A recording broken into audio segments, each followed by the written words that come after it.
नमस्कार. शासन जरा यूट्यूब चॅनलवर त्यांचं खूप खूप स्वागत आहे.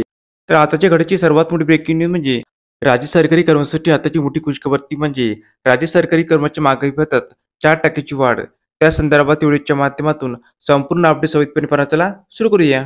पश्चिम बंगाल सरकारने नुकतेच आपल्या 10 लाखाहून अधिक सरकारी कर्मचारी आणि निवृत्त वेतनधारकांसाठी मोठा दिलासादायक निर्णय घेतला आहे.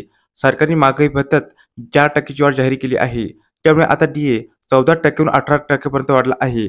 नवीन दर 1 एप्रिल 2025 पासून लागू होईल. म्हणजेच पुढील महिन्यापासून सरकारी कर्मचारी आणि निवृत्त वेतनधारकांच्या खात्यात अधिक रक्कम जमा होईल. आता किती मिळणार महागाई भत्ता? पश्चिम बंगाल सरकारने महागाई भत्ता 4% वाढविला आहे. त्यामुळे आता तो 14% वरून 18% झाला आहे. या वाढीचा थेट फायदा 10 लाखाहून अधिक सरकारी कर्मचारी आणि निवृत्त वेतनधारकांना मिळणार आहे.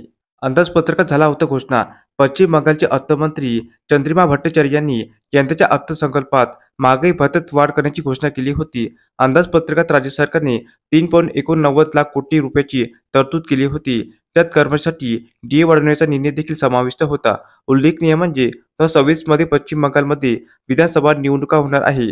अशा परिस्थितीत सरकारने हे पाऊल उचलले आहे, जेणेकरून सरकारी कर्मचारी आणि निवृत्त वेतनधारकांना काही प्रमाणात दिलासा मिळू शकेल. केंद्र आणि राज्य कर्मचाऱ्यांच्या डीएमध्ये अजूनही तफावत. तथापि 4% वाढ झाली असली तरी केंद्र सरकार आणि राज्य सरकारच्या डीएमध्ये अजूनही तफावत. तथापि 4% वाढ झाली असली तरी केंद्र सरकार आणि राज्य सरकारी कर्मचारी डीएमध्ये अजूनही 35% ची तफावत कायम आहे. केंद्र सरकारच्या कर्मचाऱ्यांना अधिक डीए मिळतो, तर पश्चिम बंगालच्या कर्मचाऱ्यांना अजून कमी डीए दिला जात आहे. कर्मचाऱ्यांचे म्हणणे आहे की राज्य सरकारने ही तफावत कमी करण्यासाठी आणखी पावले उचलावीत. केव्हापासून वाढणार वेतन आणि पेन्शन? सरकारच्या या निर्णयामुळे लाखो कर्मचारी आणि निवृत्त वेतनधारकांना मोठा फायदा होणार आहे. 1 एप्रिल 2025 पासून महागाई भत्ता 14% वरून 18% होईल. यामुळे वेतन आणि पेन्शन दोन्हीमध्ये वाढ होईल. त्यामुळे महागाईपासून थोडासा दिलासा मिळेल.